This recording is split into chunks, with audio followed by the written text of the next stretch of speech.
ప్రధానంగా ఈ మధ్య బాగా వినపడుతూ ఉన్నటువంటి యొక్క అంశం, ఆర్యులు బయట నుంచి వచ్చారు, ఇక్కడ మూలవాసులు ఉన్నారు, ఆర్యులు మూలవాసులు అందరూ ఇక్కడ ఉన్నటువంటి యొక్క మూలవాసుల్ని ఆర్యులు అణగదొక్కారు, అందువల్ల ఈ దేశం మూలవాసులది, వచ్చిన వాళ్ళందరూ వెళ్ళిపోండి అంటూ ఉన్నారు. ఇప్పుడు హైదరాబాద్ నగరంలోనేమన్నా మార్వాడీలు మీరందరూ ఇక్కడి నుంచి వెళ్ళిపోండి, మార్వాడి గో బ్యాక్ అంటున్నారు. ఎక్కడికి పోవాలో తెలియదు, అది వేరే విషయం.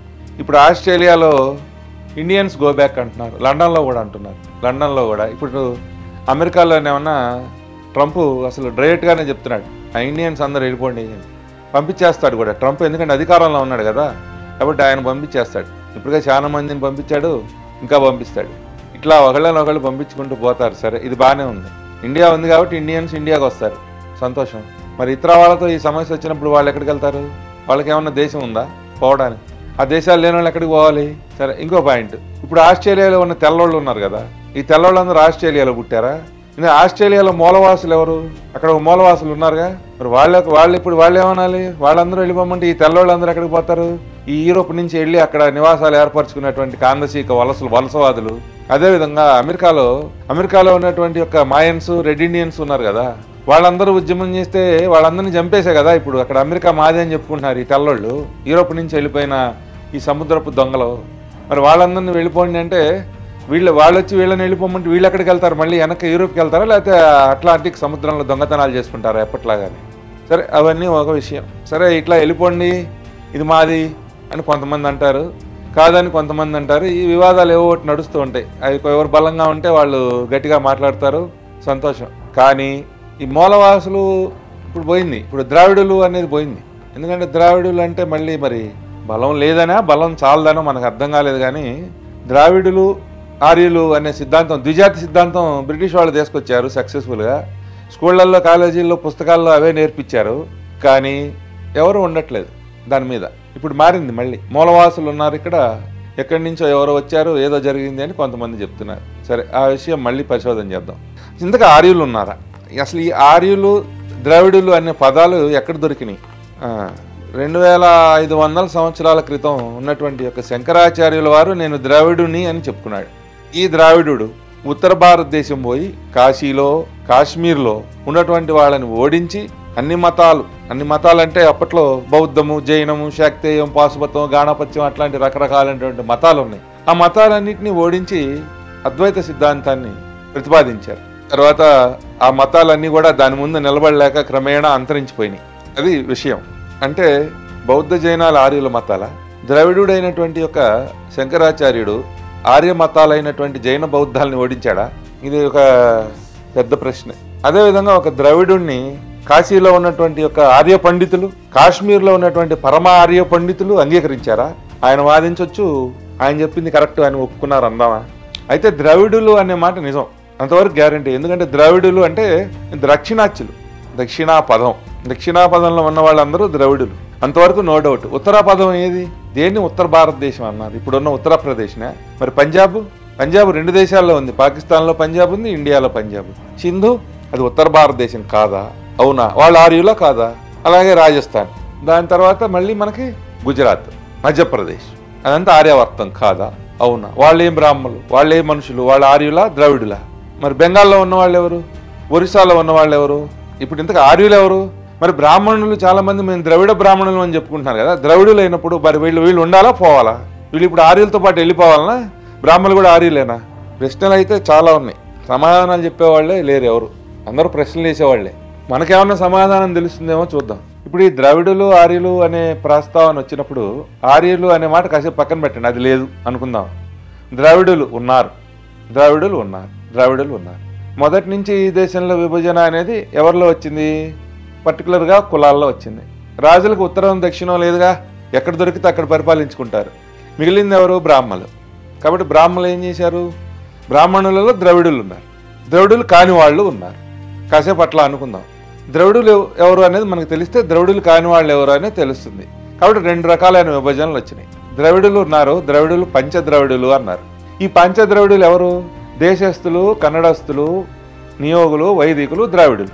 రైట్, వీళ్ళు 5గురు ద్రవిడులు ప్రస్తుతం అనుకుందాం. ఇప్పుడు వీళ్ళు కాని వాళ్ళు మొత్తం ఆర్యులు అయిపోవాలి లెక్క ప్రకారం.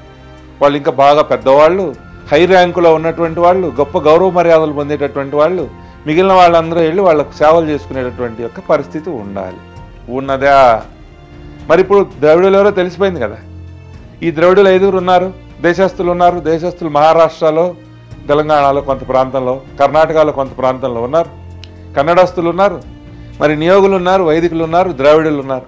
5 అయిపోయారు. వీళ్ళు పంచాయత్ ద్రవిడులు అయిపోయింది. ఈ బ్రాహ్మలు అయిపోయారు. ఇంకా బ్రాహ్మలు ఉన్నారు, ద్రవిడులు కానీ బ్రాహ్మలు ఉన్నారు. వాళ్ళు ఆర్య బ్రాహ్మల అని ఎక్కడైనా ఉందా? ఆర్య బ్రాహ్మలు అని ఆర్యవైశ్యులు అని రాసుకున్నారు ఈ మధ్య కొంతమంది. అది మనకు తెలియదులే. ఆర్యవైశ్యులు అంటే ఏంటనేది తెలీదు. అనార్య వైశ్యులు కూడా ఉండే ఉంటాయి. అది ఆ విషయం వచ్చినప్పుడు మాట్లాడుకుందాం. ఇప్పుడు ఆర్య బ్రాహ్మలు అని ఎక్కడైనా ఉందా? ద్రవిడ బ్రాహ్మలు ఉన్నారు. వీళ్ళు ద్రవిడ బ్రాహ్మణులు అని శంకరాచార్యుడే పబ్లిక్గా చెప్పుకున్న తర్వాత ఈ ద్రావిడులకి వచ్చినటువంటి హోదాలో ఏం తక్కువేం లేదు. పబ్లిక్గా ఓపెన్గా చెప్పి కాశ్మీర్లో చెప్పాడు, కాశీలో చెప్పాడు, అన్ని చోట్ల చెప్పాడు, కంచిలో కూడా ఆయన అదే మాట చెప్పాడు. Right, very good. మరి ఇప్పుడు మిగతా బ్రాహ్మణులు ఎవరున్నారు? ఆర్య బ్రాహ్మణులు అందామా? మరి అట్లా లేదే శాస్త్రం. అయ్యా వాళ్ళు గౌడ బ్రాహ్మలు అన్నారు. వీళ్ళు 5 ఉన్నట్టే వాళ్ళు 5 ఉన్నారు. గౌడులు, సారస్వతులు, కన్యాకుబ్జ బ్రాహ్మలు, నైదలి బ్రాహ్మలు, ఉత్కళ బ్రాహ్మలు, వీళ్ళు 5. మరి వీళ్ళని పంచగౌడులు అన్నారు కానీ ఆర్య బ్రాహ్మణులు అనలేదు, గౌడ బ్రాహ్మలు అన్నారు. ఇప్పుడు ఆర్యులేరి. పైగా వీళ్ళల్లో కొంతమంది పరశురాముని యొక్క అనుగ్రహం చేత మాంసాహారం తినే పర్మిషన్ పొంది ఉన్నారు. ఎందుకు అంటే అప్పట్లో సరస్వతి నది ఎండిపోయినప్పుడు వాళ్ళకి ఆహారానికి కొరత ఏర్పడితే ఆయన వాళ్ళని చేపలు తినమన్నట్ట. అందుకని వాళ్ళు చేపలు తింటారు కొంతమంది. ఎక్కువ మంది మాంసాహారులు ఉన్నారు. అదేవిధంగా మంత్ర ప్రధానమైనటువంటి విషయాల్లో స్వరం ప్రధానం. మరి ద్రవిడ బ్రాహ్మణులు స్వర ప్రధానంగా మంత్రాలు నేర్చుకుంటారు. ఉత్తరాదికి స్వరం లేదు, వాళ్ళకి స్వర ప్రధానం కాదు. దక్షిణాదిలో మాంసాహారం పూర్తిగా నిషిద్ధం. ఇక్కడ ఉన్న వాళ్ళు తినరు. ఎవరో ఒకళ్ళు తిన్నారు అని ఏదో అనుకున్నా కూడా అది చాలా తక్కువ పర్సంటేజ్. ఎక్కువ మంది ఇప్పటికీ కూడా శాకాహారులుగానే ఉన్నారు. ఇకపోతే ఈ గౌడ బ్రాహ్మణులకి ద్రవిడ బ్రాహ్మణులకి మధ్యలో సరిహద్దులు కూడా ఉన్నాయి. ఫస్ట్ ప్రాథమికంగా సరిహద్దులు ఎక్కడొచ్చినాయి? యమునా నది సరిహద్దు అన్నారు. యమునా నదికి అవతల వైపున ఉన్నవాళ్ళు గౌడ బ్రాహ్మణులు, యమునా నదికి యువతల ఉన్న వాళ్ళందరూ ద్రవిడ బ్రాహ్మణులు అన్నారు. ఆ తర్వాత అది అటు జరిగి ఇటు జరిగి ఇటు జరిగి అటు జరిగి మొత్తానికి నర్మదా నది సరిహద్దుగా ఏర్పడింది. సో నర్మదా నదికి దక్షిణంగా ఉన్న వాళ్ళందరూ ద్రవిడ బ్రాహ్మణులు. ఎందుకంటే ఇప్పుడు ఈ మాలవీయాలు, తర్వాత వాళ్ళు గుర్జర బ్రాహ్మణులు, గుజరాత్లో ఉన్నటువంటి వాళ్ళు, తర్వాత పంజాబ్లో ఉన్నటువంటి వాళ్ళు కూడా క్లెయిమ్ చేసుకున్నారు మేము ద్రవిడ బ్రాహ్మణులమేనని. కానీ ఇవ్వలేదు. వాళ్ళని గౌడ బ్రాహ్మణులనే అన్నారు. ఇప్పుడు మీకు సందేహం రావచ్చు, బెంగాల్లో కూడా మరి బ్రహ్మాండమైన బ్రాహ్మణులు ఉన్నారు. ఏది ముఖ్యోపాధ్యాయులు, ముఖర్జీలు, అట్లాగే చటర్జీలు, గంగోపాధ్యాయ, గంగూలీలు ఉన్నారు. మరి వీళ్ళందరూ ఎవరు? అయ్యా వాళ్ళు ప్రత్యేకమైన బ్రాహ్మలేం కాదు. బెంగాల్లో బ్రాహ్మణుల కొరత ఏర్పడినప్పుడు కన్యాకుబ్జం నుంచి ఒక 5 కుటుంబాలను పిలుచుకొచ్చుకున్నారు. వాళ్ళు వస్తూ వాళ్ళతో పాటు కొంతమంది కాయస్తుల్ని, వాళ్ళ దగ్గర పని వాళ్ళని, పరిచారకులను తెచ్చుకున్నారు. ఆ కాయస్థ పరిచారకులు ఈ కన్యాకుబ్జ బ్రాహ్మణులు కలిసి బెంగాల్ని ఆక్రమించుకొని మాదే బెంగాల్ అని చెబుతున్నారు. ఇప్పుడు మాంసాహారులు ఏం పర్వాలేదు, వాళ్ళు చేపలు తింటారు. అలాగే ఉత్కళ బ్రాహ్మణులు కూడా. ఇది విభజన. అప్పుడు అసలు ఈ దేశంలో ఆర్య బ్రాహ్మణులు లేనప్పుడు ఆర్యులు ఎక్కడి నుంచి వచ్చారు? విభజన బ్రాహ్మణులతోనే మొదలైంది. సో ఉన్న బ్రాహ్మణులు ద్రవిడ బ్రాహ్మణులు, గౌడ బ్రాహ్మణులు ఇద్దరే ఉన్నారు. మరి ఆర్య బ్రాహ్మణులే లేరు. ఆర్య బ్రాహ్మణులే లేనప్పుడు ఆర్యులు ఎక్కడి నుంచి వచ్చారు? కాబట్టి ఆర్యులు అనే ప్రస్తావన ఏదో సంథింగ్ చూడాలి. ఆర్యావర్తం, రాహుల్ సాంకృత్య ఆయన అయితే నేను అర్జెంటుగా ఆర్యుడిని, ఆయన అర్జెంటుగా బోల్డ్ పుస్తకాలు రాసేసుకున్నాడు మేము రష్యా నుంచి వచ్చామని. మరి ఆయన రష్యా నుంచి వచ్చాడో లేదో మనకు తెలియదు. హవెవర్ ఇక్కడి నుంచి అక్కడికి పోయారా, అక్కడి నుంచి ఇక్కడికి వచ్చారా అనేది ఇంకొక వీడియోలో చర్చించుకుందాము. ఇప్పుడైతే నేను చేస్తున్న ప్రస్తావన ఏంటంటే అసలు ఆర్యులు అనేవాళ్ళు ఉన్నారా? నాకు తెలిసి లేరు. ఇప్పుడు నేను చెప్పిన దాని ప్రకారం. ఏదైనా డిఫరెన్స్ ఆఫ్ ఒపీనియన్ ఉన్నవాళ్ళు కామెంట్లో తెలియజేయండి. హిట్ టీవీ యాప్, ఇందులో short news, live news, entertainment shows, movies, digital magazines తో పాటు మీ జిల్లా వార్తలను కూడా ఫ్రీగా చూడొచ్చు.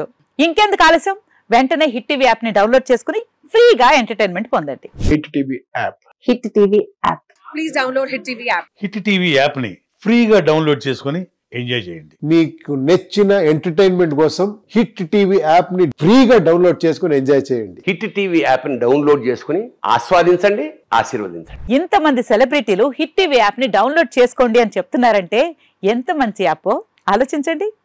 అమెరికా అమెరికా అమెరికా అమెరికాలో చదవాలనుకునే వాళ్ళకి విశ్వసనీయమైన పేరు మన శౌర్య కన్సల్టెన్సీ. UK లో 1 year masters. UK లో 1 year masters. 2 years work permit up to 5 years visa. Contact Saurya Consultancy. Contact 89851 89851.